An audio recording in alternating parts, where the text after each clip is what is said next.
Bueno, capítulo 4, versículos, vamos a ir leyendo por grupos de versículos, versículos 1 al 5. Esta vez comienza esta fila aquí próxima a mí y sigue hacia abajo. Versículos 1 al 5, son 5 nada más, de modo que, venga.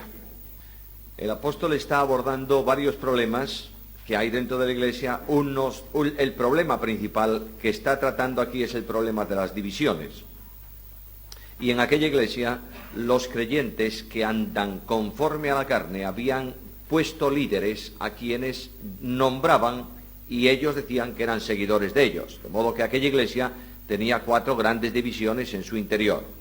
Ahora bien, el apóstol ya estuvo diciendo y estuvo atacando directamente al partido Pablo. No le interesa a él, en modo alguno, ser líder de ninguna facción dentro de la iglesia. Pero ahora, una vez que ha progresado en toda aquella reflexión, va a continuar con el asunto para cancelarlo al final de este capítulo 4, y dice: señores, ¿quiénes son los que vosotros colocáis como líderes? ¿A quiénes vosotros seguís? Bueno, ya dijo anteriormente que son simplemente instrumentos en las manos de Dios. Luego, no es lógico, ese es el argumento anterior, que vosotros os sometáis a hombres cuando realmente al único que tenéis que someteros es al Señor de esos hombres. Pero Pablo va a progresar todavía un poco más, dándole una idea clara de lo que él quiere que sea, o de la forma en que él quiere ser considerado o tenido por aquellos creyentes en Corinto. El apóstol tenía derechos apostólicos. No sería ninguna tontería, ni sería ninguna arrogancia que Pablo dijese: quiero que los hombres me tengan por apóstol de Jesucristo, porque ciertamente lo era, ¿o no? Y además podía añadir algo más: quiero que los hombres me tengan por apóstol de Jesucristo a los gentiles, y era verdad.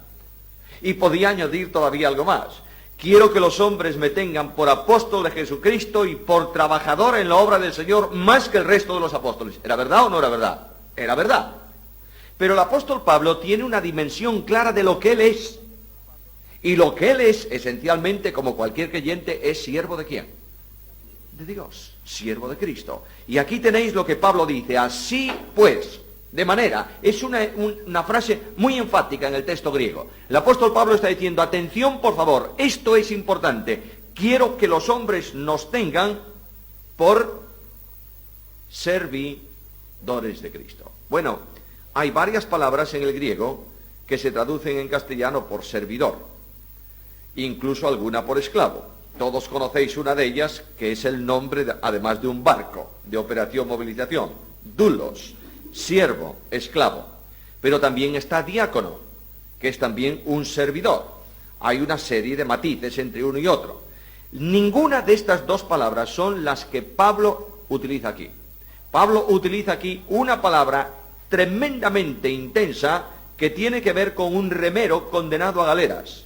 Ya no es un esclavo cualquiera que puede estar en una casa, es un sentenciado a muerte, que no se le mata, pero se le condena a galeras. De manera que en las galeras romanas, a la que Pablo estaba refiriéndose, había distintos modelos, pero el barco militar de los tiempos de Pablo se llamaba normalmente un trireme. ¿Sabéis por qué?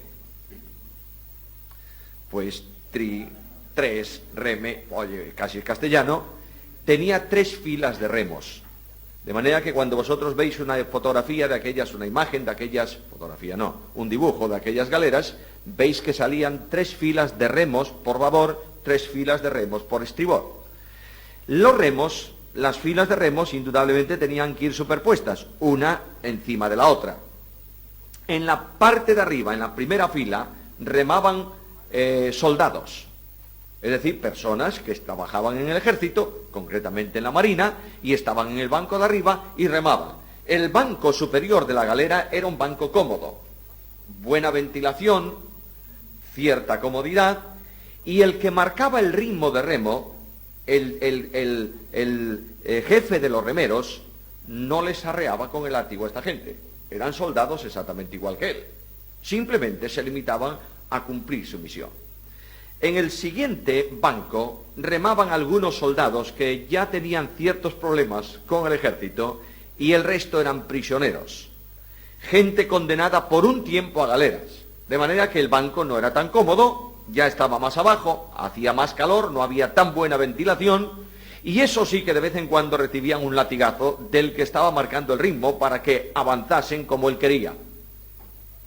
En el tercer banco remaban la escoria, los condenados a muerte, que se le conmutaba la pena de muerte por galeras, a perpetuidad.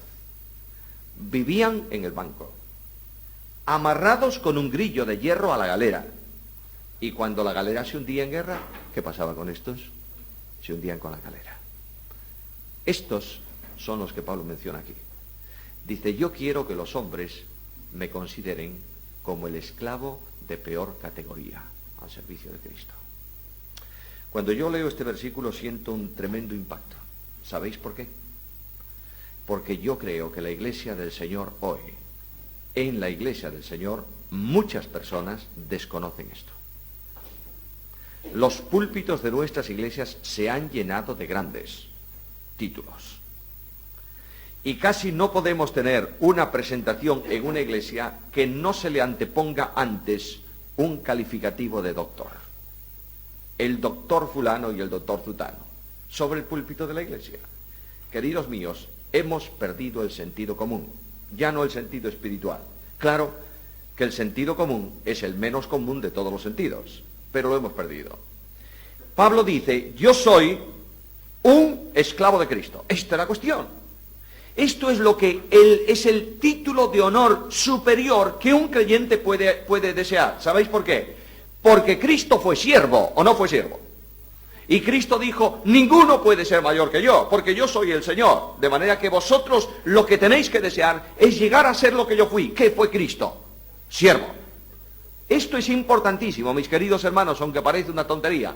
Necesitamos retomar, reflexionar sobre la realidad de la iglesia de Cristo. Voy a contaros una historia. Hubo un hombre de las asambleas, Ironside. Este hombre fue profesor durante muchos años de exégesis bíblica en uno de los más grandes seminarios teológicos. Cuando se le invitó a participar, a dar clase en el seminario, Ironside no tenía ningún título teológico. No era licenciado, no era maestro en teología, no era experto en divinidades, no era doctor en teología, no era nada. Era un hombre que conocía la Biblia y explicaba la Biblia. Se reunió la comisión de profesores del seminario y lo primero que preguntaron es ¿cuál es el título de Ironside? Y el presidente de la institución le dijo que yo sepa ninguno. Y se han quedado, títulos seculares supongo que tendría, pero teológicos ninguno. Y todos se miraron uno a otro y dijeron, ¿cómo vamos a tener aquí un profesor sin título? Bueno, el presidente, que conocía muy bien a Ironside, apretó las tuercas y dijo, creo que sí, que debemos, en fin. Y aquellos de muy mala gana, muchos de ellos dijeron, bueno, venga. Y vino. Durante 20 años enseñó Biblia en el seminario. Y cuando se iba a jubilar, porque ya no podía con sus pantalones de haber trabajado en el seminario, cuando se iba a jubilar, la institución académica se reunió y dijo, vamos a hacerle un obsequio importante a este hombre. ¿Y qué le vamos a regalar? Y todos propusieron, vamos a nombrarlo doctor honoris causa en razón de sus trabajos durante 20 años. Oye, tardaron un poco en reconocer su doctorado, pero bueno, ahí está. Y le comisionaron al presidente del seminario que fuese junto a Ironside y le dijese, mira, vamos a darte el título de doctor honoris causa. Y el hombre fue al despacho donde estaba este hermano y entró y le empezaron a charlar y dice, bueno, te vas, vamos a tener una despedida importante y te vamos a hacer un obsequio. Te lo voy a decir anticipadamente porque necesito tu aprobación. La institución te va a reconocer doctor honoris causa en Sagrada Escritura. Y él dijo, ¿y para qué quiero yo otro doctorado? Y el presidente del seminario le miró con unos ojos como platos y dijo, pero vamos a ver, hombre, ¿cuándo sacaste tú la licenciatura y te hiciste doctor? ¿En dónde? Porque nosotros no lo sabemos. Tuvimos problemas para tenerte al principio y ahora nos dices que tienes un doctorado. Y dice, ¿no lo sabías? No. Y dice, pues mira, En mi iglesia local, hace mucho tiempo que me han reconocido lo que Dios me dio. Y le citó el texto en la versión antigua, que en lugar de poner pastores y maestros ponía pastores y doctores. Dice, la iglesia me ha reconocido, no necesito otro doctorado.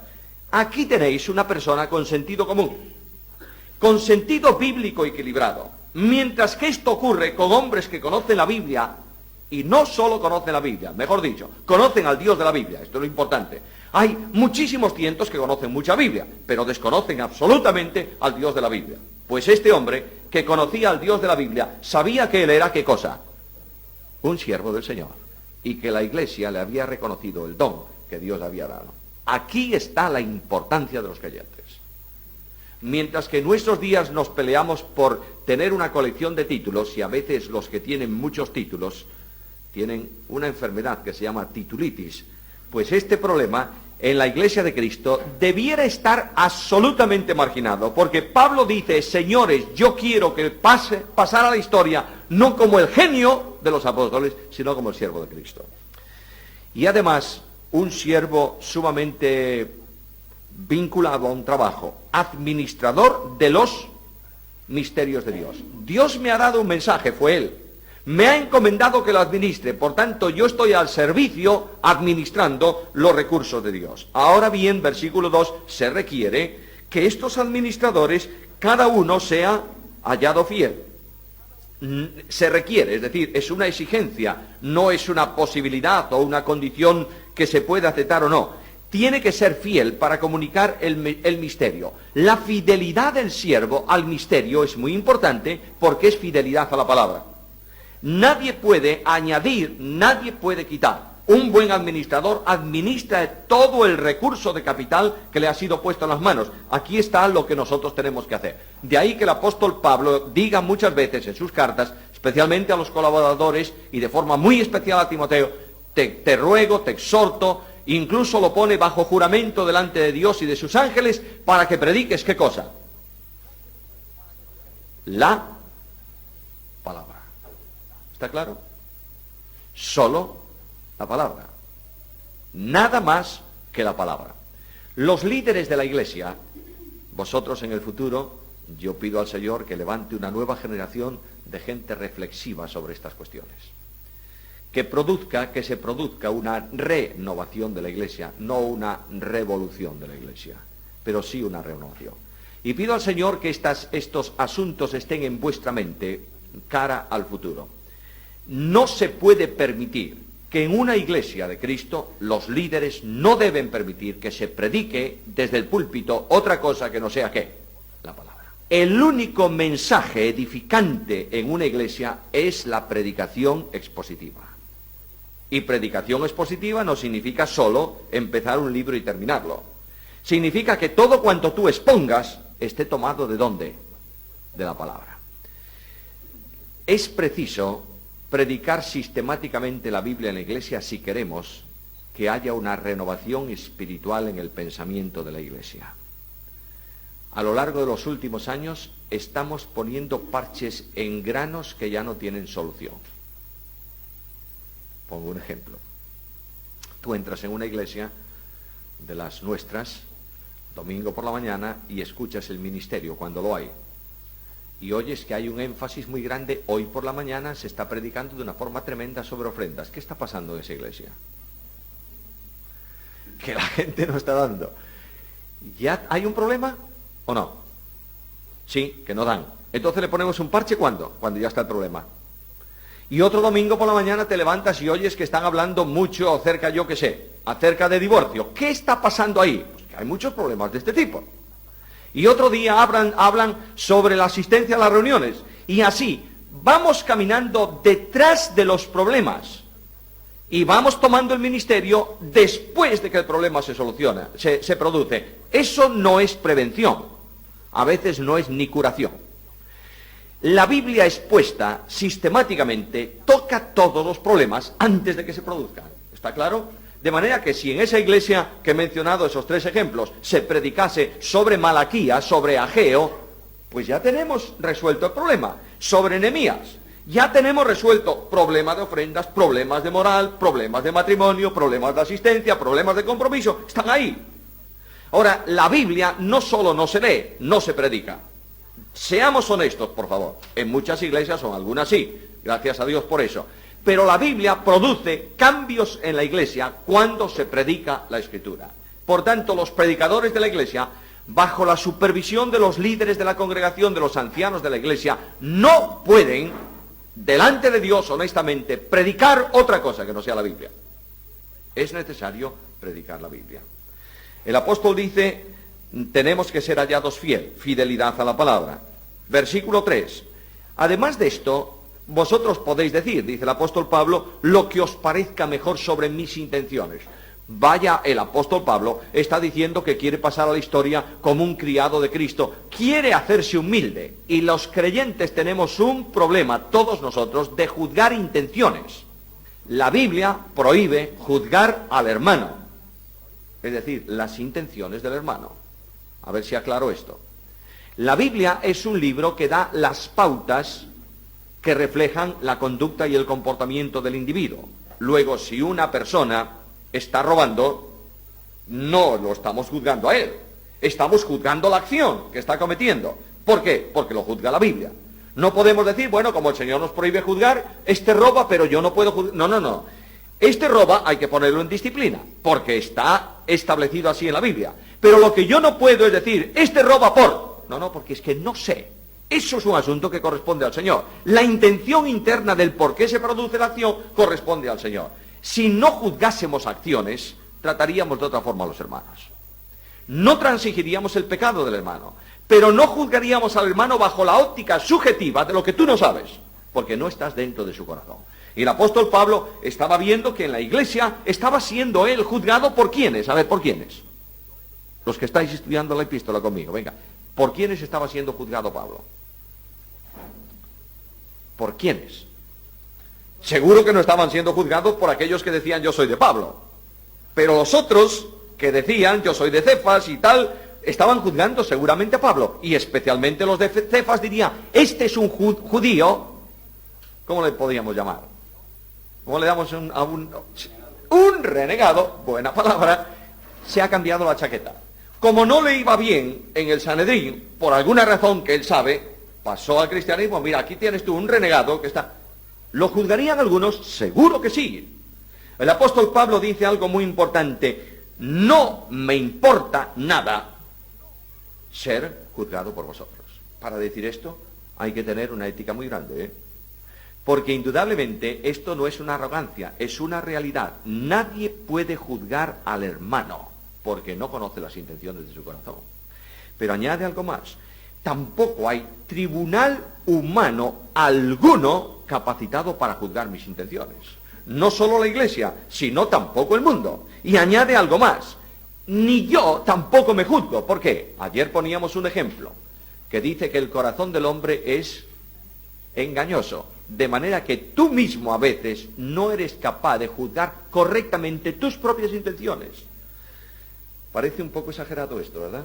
Pues mirad, hay un texto que dice, Hebreos 4:12, dice que la palabra de Dios es viva y eficaz y más penetrante que toda espada de dos filos que discierne, ¿qué cosa? Los pensamientos y lo discierne la palabra. Luego la palabra aplicada por el Espíritu Santo a tu vida te dice, oye, que lo que estás haciendo no es correcto como lo haces aunque te parece a ti, porque la palabra de Dios dice otra cosa diferente. Nadie puede juzgarme, ni el tribunal humano, mucho menos el tribunal humano. Además de esto, el tribunal humano no podía juzgar a Pablo por razones legales, reales, porque no era ni ladrón, ni era ningún delincuente.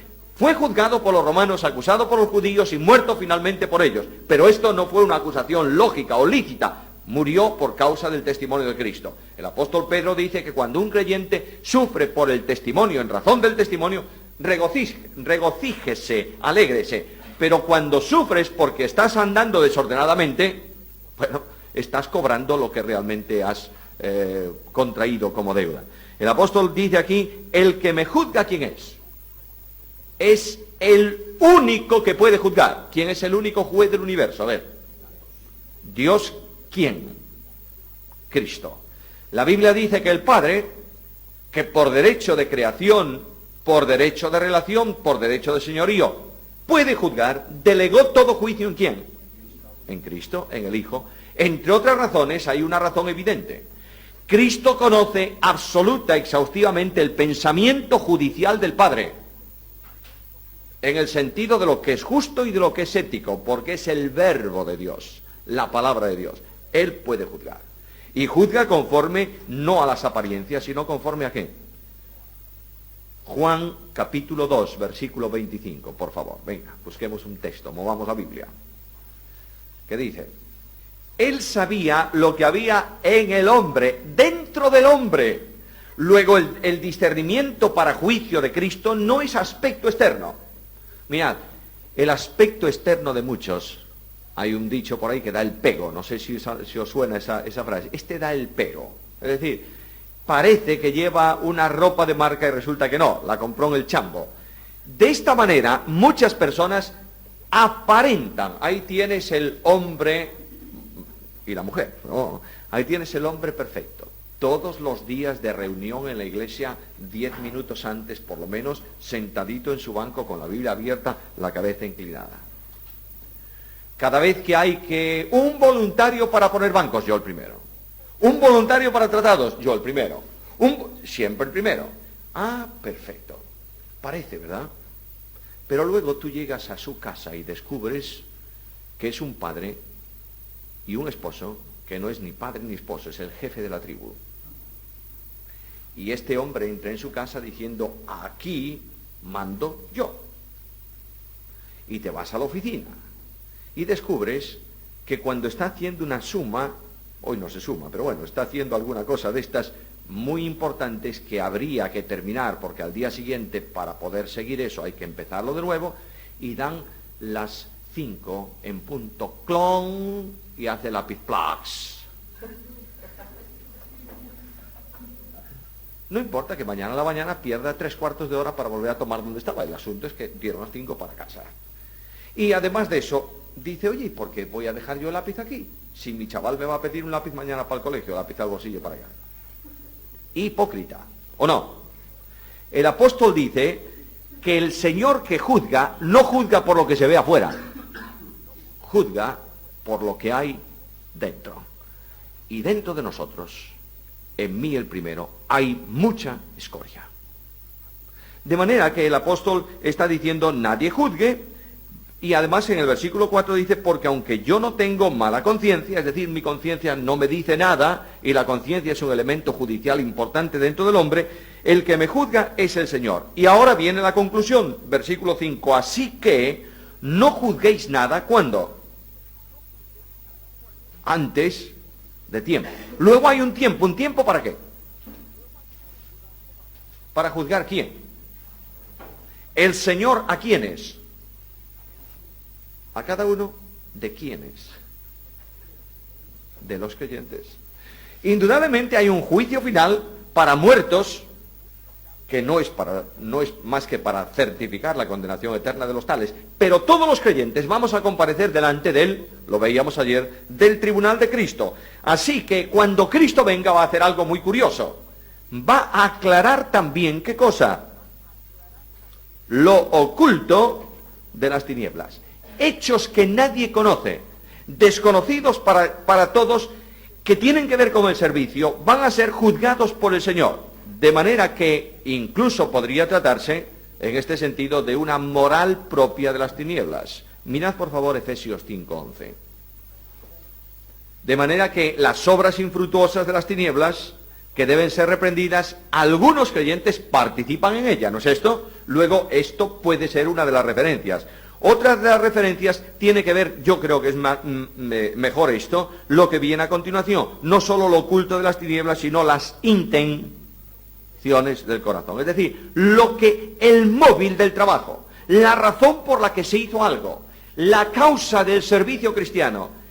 El Señor dijo que de la abundancia del corazón habla la boca. Ahora, ¿vosotros creéis que se puede predicar algo correcto con mala intención?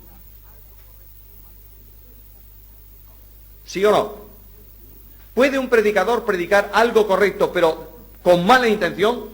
Sí, señor. Mirad un ejemplo, Filipenses 1:16. No entremos en esa carta, vamos a verla la semana que viene. Pero ¿qué dice Filipenses 1:16? Algunos predican por contienda o por contención, pero algo más grave todavía, pensando agravar daño a mis prisiones.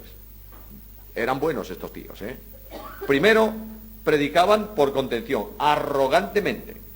Como Pablo no está, si Pablo estuviera no predicaba. No está Pablo, ahora verás tú. Ahí estoy yo predicando lo que me da la gana. Y además, como le van a decir que yo prediqué, se va a sentir muy molesto porque prediqué yo. Pues ahí tenéis una mala intención.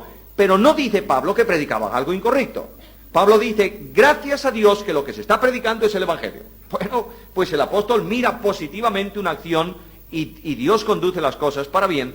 Mira una acción hecha como acción incorrectamente, pero como exposición correcta.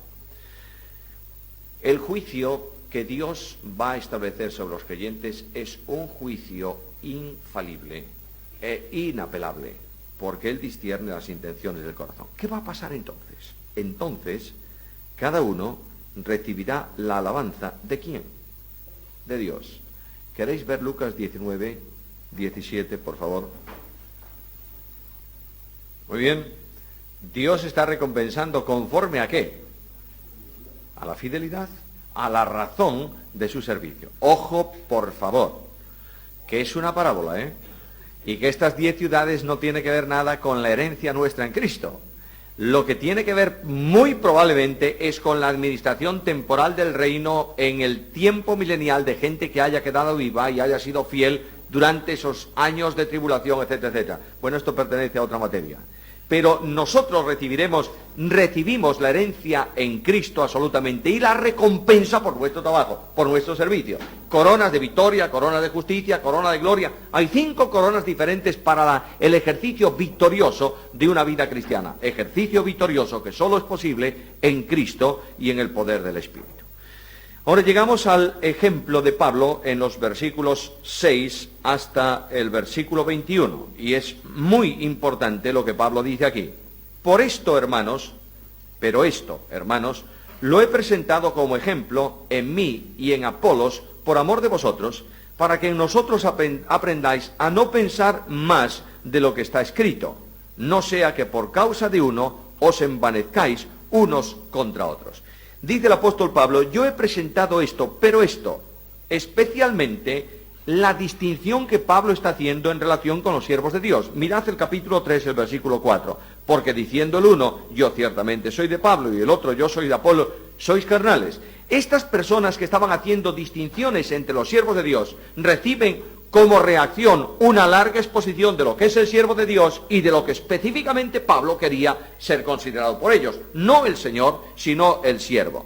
Está presentando un proceder concreto. ¿Por qué hacían ellos, por qué actuaban esto? Presentando como ejemplo en mí, en Apolos, por amor de vosotros. ¿Por qué actuaba Pablo y por qué actuaba Apolos? Por amor. El amor de Cristo nos constriñe. Y en esta carta, en el capítulo 13, veremos que cualquier obra hecha sin amor, ¿qué es? Ruido, es lo que dice Pablo allí. Una persona que funciona sin el amor de Cristo en su ministerio es simplemente un voceras.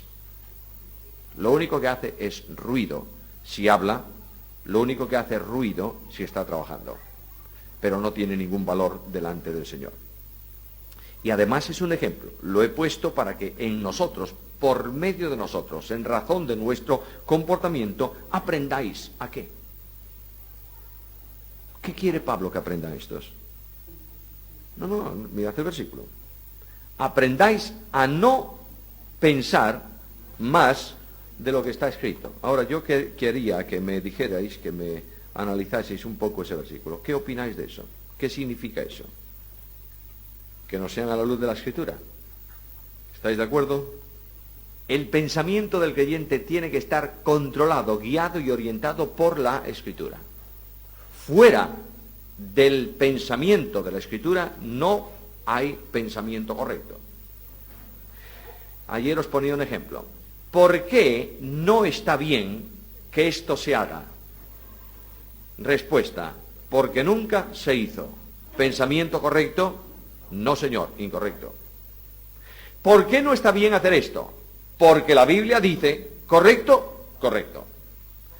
Alguien dice, bueno, porque la Biblia dice que hágase todo decentemente. ¿Por qué tenemos la reunión el domingo a las 11 de la mañana?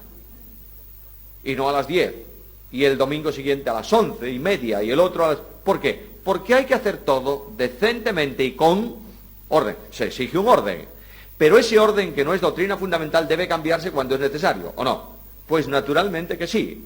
Y es muy interesante entender bien esto, que la Iglesia está realizando el culto del partimiento del pan habitualmente en una hora que en Hechos de los Apóstoles no se hacía. ¿A qué hora se celebraba el culto eclesial de congregación plena en Corinto? Por la tarde-noche, porque cenaban antes de ir al culto. ¿A qué hora se partió el pan? Cuando Pablo predicó tan largamente que hasta cansó a Lucas. Fíjate tú, si predicó largo Pablo. Se partió el pan a medianoche. No está por el día. ¿Por qué?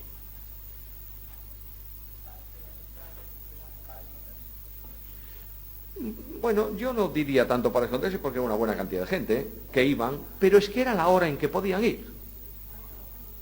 Porque trabajaban todo el día y las iglesias tenían muchos esclavos. ¿Qué hacía la iglesia? Acomodaba el culto ¿a qué? A la necesidad. ¿Y qué hacemos nosotros? Acomodamos la necesidad al culto. Bueno, pues ahí está. Y así nos luce muchas veces el pelo.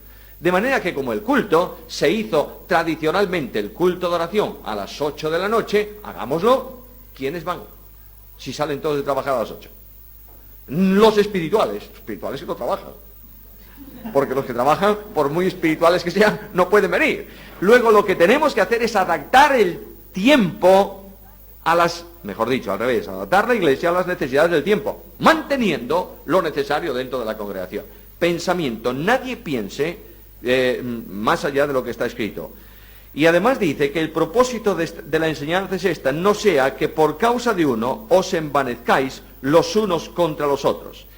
Como quiera que Pablo enseñó que todos los ministros de Cristo son siervos del Señor, y aquellos estaban poniendo a algunos de esos ministros como líderes, como jefes dentro de ellos, estaban pensando contrario a lo que produce lo que está en la Escritura, y la consecuencia era que se envanecían, se enfadaban los unos para con los otros, y ahí venía el del gran partido de Pablo, que hablaría tal vez mucho de teología, y el de Apolos mucho de elocuencia, como veíamos el primer día.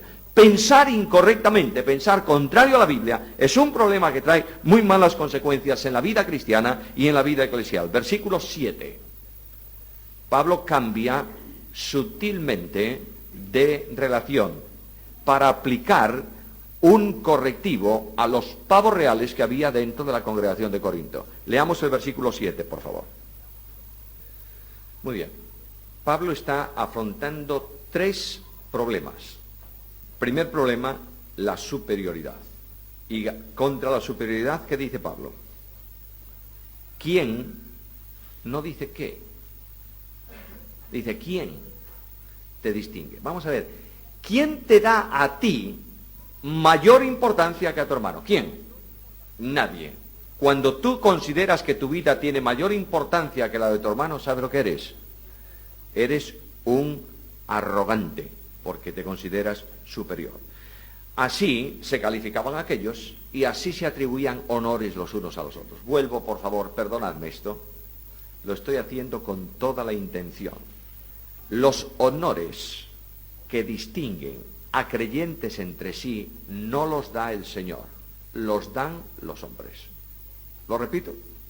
Cuando un creyente se distingue sobre otro en honores, esos honores no los ha dado el Señor, se los han dado los hombres. De manera que si tú tienes una titulación, valga la expresión, no estoy en contra de la titulación, por favor, entiéndaseme bien lo que quiero decir. No estoy en contra de títulos, no estoy en contra de instituciones que enseñan la palabra, colaboro con ellas, es una bendición de parte del Señor, pero quiero deciros que si el título teológico es lo que te distingue para ponerte encima de tu hermano, has perdido el tiempo en el estudio, porque no sabes lo elemental, que es la humildad. ¿Lo tenemos claro ese asunto? De manera que, ¿quién te distingue? A ver, ¿te ha dado la distinción el Señor? No. ¿Quién te la dio? o tú o tus amigos. Entonces eso no vale. Segunda pregunta, contra el orgullo personal. ¿Qué tienes tú que no hayas recibido? Esto nos va a permitir pensar correctamente, ¿sabéis? Hay un orgullo encubierto que es una falsa humildad. Cuando alguien... yo voy bien a mi iglesia, este hombre, yo no sé si vendrá alguna vez, ojalá vengas un día, yo le digo, venga a tocar el órgano, y dice, no, yo no soy capaz, y resulta que es un manitas en el órgano. ¿Sabes lo que está buscando? Que yo le diga, no, hombre, si tú eres un fenómeno, ya, lo ha recibido. Eso es hipocresía y orgullo cubierto con una capa de humildad. Pablo dice, pensad honestamente, tú tienes un don, reconócelo, pero reconoce que ese don no te lo has ganado tú, te lo han dado soberanamente. Por tanto, no tienes ninguna razón de orgullo. Dios te ha capacitado para eso. La abundancia de los dones en la iglesia no es en razón del esfuerzo de los creyentes, sino en razón de la acción de la gracia. ¿Lo entendemos así? Uno que tiene muchos dones no debe sentirse más que uno que tiene uno solo. Simplemente Dios le ha dado más responsabilidad. Le va a exigir más cuentas. Humildad. La tercera es contra la arrogancia personal. ¿Y si lo recibiste? Si es verdad que tú lo recibiste, entonces, ¿por qué te glorías? ¿Cómo? Si no lo hubieras recibido. Es decir, si tú reconoces que todo lo que tienes ha sido un regalo, ¿por qué te enorgulleces si no es tuyo? Hay personas que se enorgullecen mucho de lo que nunca han ganado. Yo conozco, mirad, si queréis ver un orgulloso en nuestro tiempo, casi siempre, es la tercera generación de un industrial que tiene una industria personal. El abuelo montó la industria, yo qué sé de qué, de hierros, con mucho esfuerzo, iba muy humilde para que le dieran el trabajito, hacía el portal de la casa, arreglaba esto, 4 chapuzas, montó una empresa, su hijo dijo, bueno, hay que conservar esto porque, oye, esto es lo que nos da el pan, vamos a hacerlo crecer, y andaba también muy tranquilo. El nieto dice, este es mi imperio, tú. ¡Oh! Y casi siempre funde el imperio. Porque no entiende que lo que tiene no lo ha ganado, lo ha heredado, lo ha recibido. Ahora, hay un falso concepto sobre la riqueza y el poder. Mirad lo que dice el versículo 8. Ya estáis saciados, ya estáis ricos, sin nosotros reináis. Es decir, aquellos hombres habían llegado, aquel grupo de gente en la iglesia había llegado a una dimensión tal que estaban autosatisfechos. ¿Satisfechos de quién? De ellos mismos. Por tanto, ¿para qué necesitamos a Pablo aquí? ¿Para qué va a venir Pablo a enseñarnos nada si tenemos más que suficiente por nosotros mismos? Y además viene otra manifestación de su orgullo. Ya estamos ricos. De satisfechos, de saciados a ricos. No solo están satisfechos de lo que necesitan, sino que les sobra y tienen riqueza para dar a otros. Pablo afirmó algo muy importante antes, capítulo 1, versículo 5. Porque en todas las cosas fuisteis enriquecidos ¿en quién? En Él. De manera que si la riqueza que tenéis procede de Él, no penséis que esa riqueza la habéis adquirido vosotros y que sois vosotros ricos. Hay un ejemplo muy interesante en el libro de Apocalipsis, en el capítulo 3, que es la iglesia de la Odisea. ¿Qué decía la iglesia de la Odisea al Señor? Me he enriquecido y no tengo ninguna necesidad.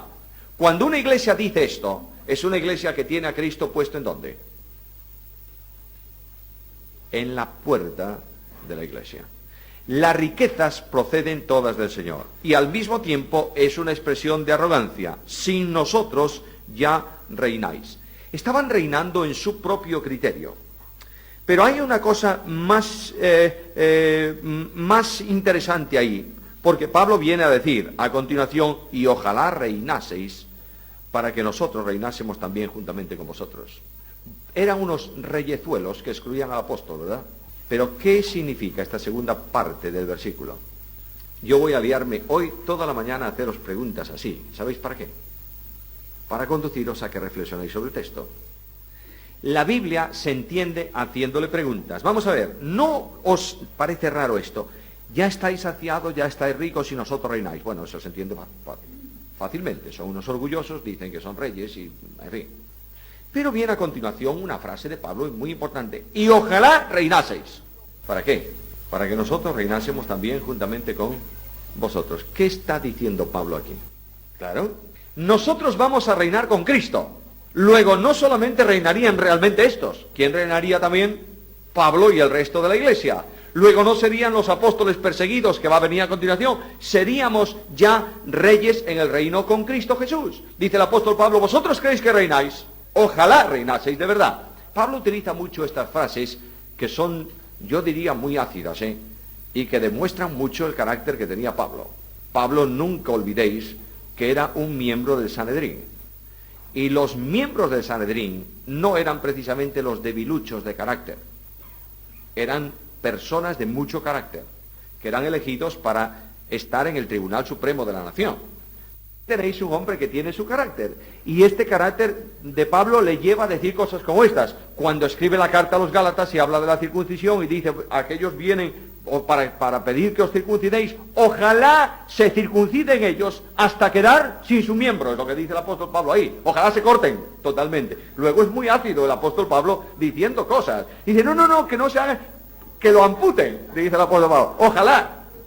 Esta es la característica, el carácter tremendo que Pablo tiene un carácter serio Pablo en este sentido, y aquí dice, ojalá reinásemos realmente, porque estaríamos todos juntos en el cielo. Ahora, el apóstol dice, a continuación, el versículo 9, porque según yo pienso, da la impresión, por lo que estoy viendo en esa iglesia, no necesitáis a los apóstoles, da la impresión que Dios nos ha exhibido a nosotros los apóstoles como a los últimos, como a sentenciados a muerte. Y esta exhibición de los apóstoles como sentenciados a muerte no solo está delante de los hombres, sino también delante de los ángeles. Pablo está diciendo, esto es el gran espectáculo del circo. Condenados a muerte, y toda la gente alrededor viendo los que son condenados a muerte. Pues hemos sido hechos espectáculos al mundo, a los ángeles y a los hombres. Es decir, todo el cosmos está mirándonos. ¿Qué estamos haciendo? Sirviendo al Señor y sentenciados a muerte. Y mirad lo que son ellos. Hasta ahora, hasta el tiempo en que Pablo escribía esta carta, hasta el tiempo presente, padecemos ¿qué? Padecemos hambre. ¿Vosotros creéis que Dios trata con justicia a sus siervos? A ver, llama a Pablo, lo salva, lo envía al apostolado y le permite padecer hambre. No siempre, porque Pablo dice que había sido enseñado a tener abundancia, y cuando escribe la carta a los filipenses, lo veremos también, le da muchas gracias porque tengo de sobra. Pero en otras veces Pablo tuvo hambre. Dios promete satisfacer las necesidades de los suyos para que no se mueran de hambre. Pero esto no justifica que en ocasiones padezcan hambre. Es la escuela de Dios. Después dice, tenemos sed. Estamos desnudos, no es que anduvieran en paños menores, que no tenían más que una sola ropa, seguramente. Estamos desnudos y además somos abofeteados. La palabra allí es darte un puñetazo.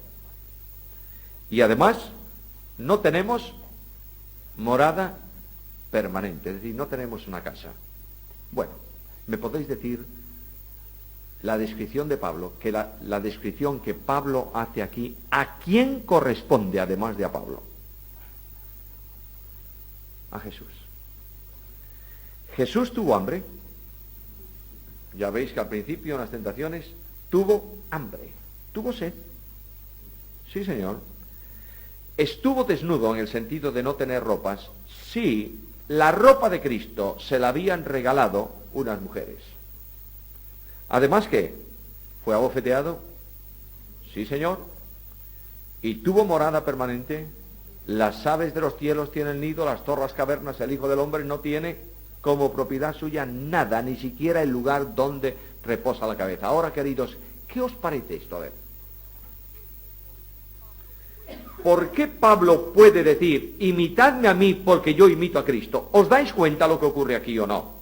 Lo veremos en Filipenses, capítulo 1, versículo 21. Para mí el vivir es Cristo. Por tanto, como Cristo padeció, yo padezco porque soy el seguidor de Cristo. Oíd bien esto, por favor. Los cristianos estamos llamados a seguir a un crucificado, no a un rey. Reinaremos en un futuro, pero de momento la senda que nos abrió, ¿cuál es? La senda del crucificado. Y nosotros tenemos que tomar, dice Cristo, nuestra cruz cada día y caminar tras Jesús. Entonces, ¿qué puedes esperar tú? Bueno, todas las bendiciones de Dios y de vez en cuando superabundancia de cosas, pero estate dispuesto a qué? A todo esto, si eres realmente siervo de Cristo. Y además dice algo en el versículo 12, nos fatigamos trabajando con nuestras propias manos. ¿Sabéis lo que ocurrió con Pablo? En alguna ocasión Pablo no tenía con qué comer, él ni sus compañeros. ¿Qué hacía Pablo? Trabajaba durante el día fabricando tiendas, por la noche predicaba el Evangelio. Ahora, aquí hay dos lecciones muy grandes. La primera lección es para mí, para vosotros, como siervos. Si alguna vez Dios llama a alguno de vosotros a su obra a pleno tiempo, entienda claramente esto. No lo ha llamado la Iglesia. No sirve a la Iglesia. No depende de la Iglesia. Lo ha llamado el Señor, sirve al Señor, depende de quién, del Señor. No pida nunca nada a la Iglesia. No cuente sus problemas personales a nadie, solo al Señor. Porque si no estás perdiendo la bendición de ver funcionar a Dios en tu vida. Tenedlo claro, por favor. Cuando ahí recibes una carta en donde un obrero del Señor, no sé dónde, estoy hablando de suposiciones, por favor, que nadie piense que yo estoy refiriéndome a nada, Cuando yo quiero decirle algo a alguien, se lo digo a él.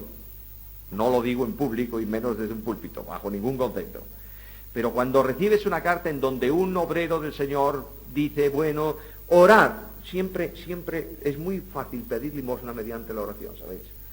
Orad porque se me ha averiado, yo qué sé, no el televisor no, porque el televisor no es bueno, pero se me ha averiado la furgoneta. Pero resulta que quien llamó a la obra a ese hombre y sabe que necesita una furgoneta, ¿quién es? Está pidiéndolo en sentido contrario. Otras veces llegamos por ahí a una iglesia en ministerio, los que tenemos el privilegio de salir a algún lugar, y decimos a un anciano de la iglesia, le ponemos siempre la mano por encima del hombro, le decimos, oye, te voy a compartir algo. Tenemos necesidad de comprarnos un ordenador para la iglesia, si puedes hacer algo. ¿Quién sabe lo que tú necesitas? ¿Quién? El que te envió a la obra. Un gran misionero aquí en Galicia, hombre de Dios tremendo, una vez iba con un hombre que yo conozco mucho, lo llevaba en su automóvil, y este hombre le dijo al misionero, oiga, usted puede importar, era el tiempo después de la Guerra Civil Española, usted puede importar un automóvil sin impuestos de Inglaterra, ¿por qué no lo importa? Yo creo que este que lo llevaba pensaba, importa el misionero, como él no conduce, yo me quedaré con el automóvil, no, le compraré el automóvil. Dice, ¿por qué no lo importa? Y el misionero lo miró, sonriendo, y le dijo, no. El Dios a quien sirvo tiene para mí no solo un automóvil cuando lo necesito, sino también un chofer. Bueno, esto es lógica natural de un creyente. ¿Comprendemos esto? Aquí el apóstol Pablo dice, nos fatigamos trabajando con nuestras propias manos. Obligación del siervo es esperar que el Señor haga lo que sea y mientras tanto aceptar la condición en donde está. Con alegría, por favor, con gozo. Que nadie te vea el domingo por la mañana con una cara larga que te pregunte, ¿qué pasa? ¿Tienes mal el estómago? No, tengo mal el bolsillo. Bueno, pues no, que no se entere nadie, por favor. Que no se entere absolutamente nadie. Pero esto no es culpa, la obligación de la Iglesia de proveer para los que viven del Evangelio. Esta es la tremenda responsabilidad de la Iglesia. Ayer hablaba no sé con quién, alguno de vosotros, y me decía, ¿tú sabes lo que ocurriría si en España los creyentes todos diésemos el diezmo? Yo dije, sí, eso es lo que ocurriría. ¿Sabes lo que ocurriría además? Si todas las iglesias diesen para la obra misionera el diezmo de ese diezmo. No habría ningún problema en la obra misionera. No habría necesidad de estar pensando, ¿cómo vamos a abrir un punto que nos cuesta tanto? Tenemos los recursos.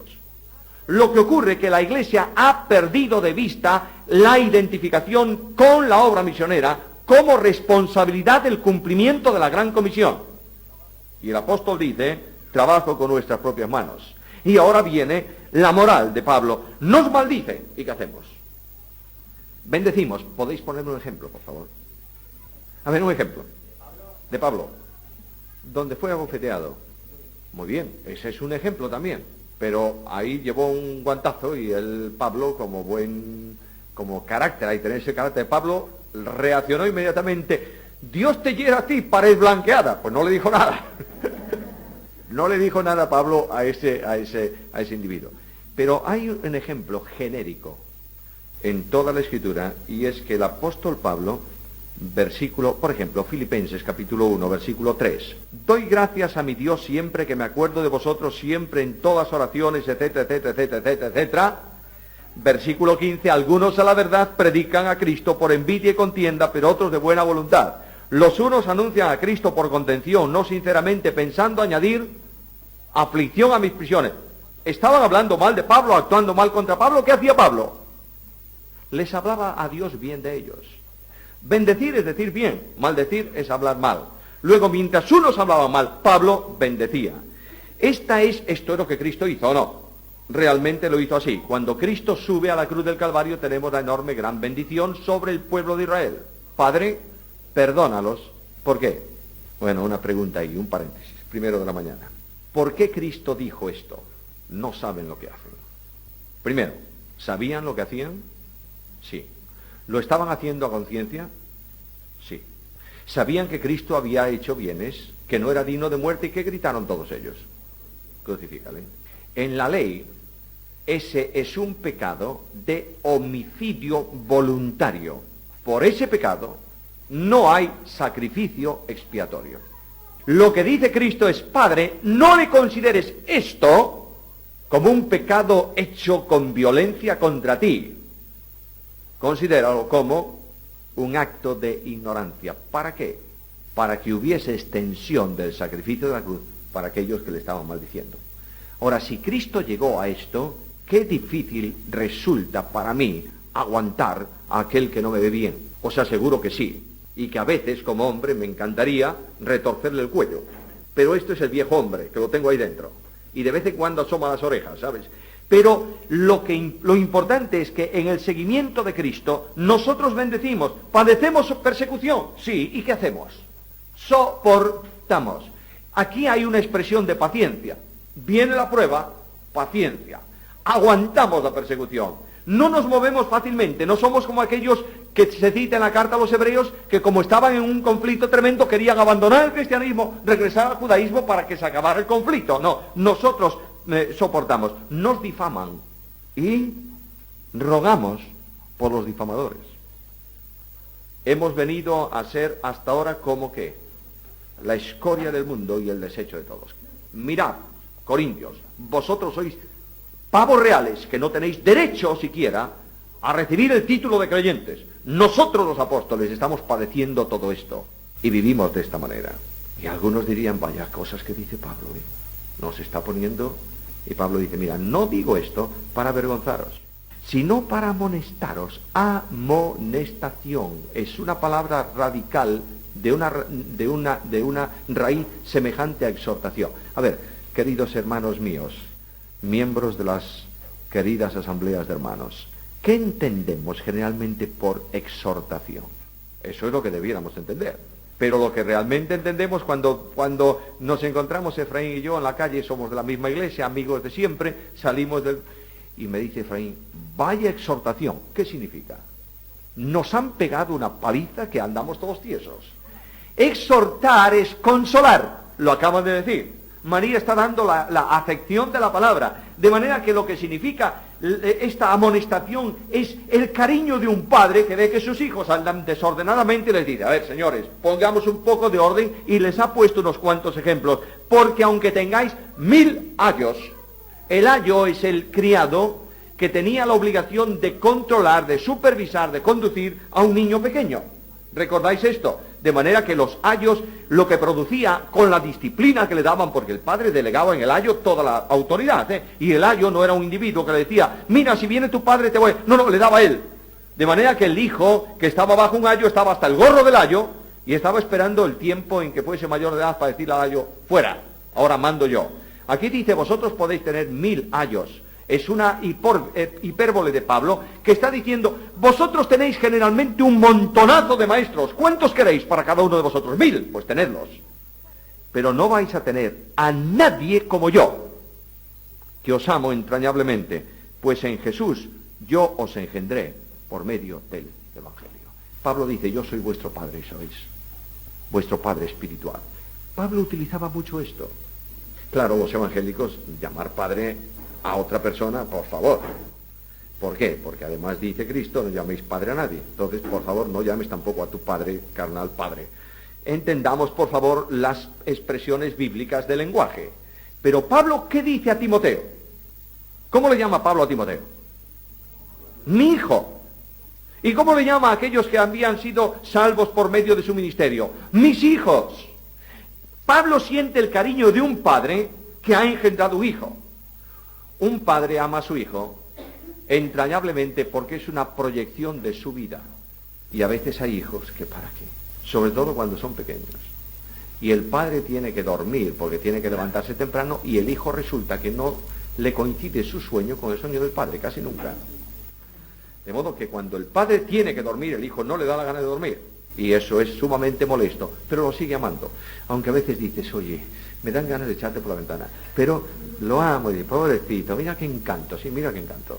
Bueno, ahí está, el apóstol Pablo dice, mira qué encanto de hijos tengo yo, rebeldes, divisionarios, liosos, chanchulleros, orgullosos, pero son mis hijos, los amo, los ayos no, los ayos quieren aprovecharse de ellos, mandar sobre ellos, gobernar sobre ellos.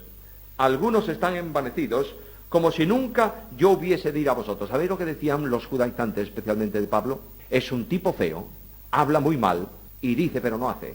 Los judaizantes decían que va a venir Pablo aquí a poner orden, que va, hombre, si ese no se atreve a enfrentarse con nadie, tiene mucho genio en la carta, pero en persona, además, si es un bicho raro, pequeñajo, barbudo como un judío, que no tiene pinta de nada, y cuando habla es un monstruo hablando. Pablo no sirve. Y Pablo dice, bueno, primera advertencia. Algunos dicen esto, algunos lo dicen. Pero yo iré pronto a vosotros. Es mi voluntad. Ahora Pablo dice, encima de mi voluntad está el Señor. Si el Señor quiere. Y conoceré, voy a actuar, no con palabras, sino el poder de los que están envanecidos. Vengan acá estos y manifiesten su poder espiritual. Porque el reino de Dios no consiste en palabras, sino en poder. Otra cosa rara de Pablo, resulta que Pablo no hablaba del reino de Dios para el futuro, lo hablaba para el presente. Y hablaba de un reino de Dios poderoso en el presente, porque el reino de Dios siempre es poderoso. Y por último, ¿qué queréis? A ver, Pablo pregunta, si seguís con las divisiones en la iglesia y con vuestros caprichos, voy a ir, pero voy a ir con una vara de justicia. ¿Qué queréis? ¿Que vaya así o que vaya con amor y espíritu de... Bueno, ¿qué es esto de espíritu de mansedumbre? En relación con disciplina, aquí habla de disciplina, ¿no? Vamos a poner orden. ¿Qué preferís, un palo o amor y mansedumbre? ¿Sabéis lo que dice Pablo en Gálatas? Vosotros que sois espirituales, restauradle, Gálatas 6:1, restauradle con espíritu de mansedumbre. De modo que Pablo dice, voy a ir de dos formas. Voy a ir de todas, pero puedo ir para restaurar. ¿Vosotros reconocéis que andáis desordenadamente? Muy bien, con espíritu de mansedumbre vamos a restaurar la iglesia y sigamos. O puedo ir de otra manera. El apóstol va a demostrar en esta carta que puede ir de otra manera, especialmente en el capítulo que vamos a ver a continuación. Por tanto, vayamos ahora con espíritu de mansedumbre a restaurar nuestro cuerpo con el cafecillo y las pastas o no sé lo que habrá por ahí, y volvamos por favor puntualmente para seguir con otro tema de la carta a los Corintios.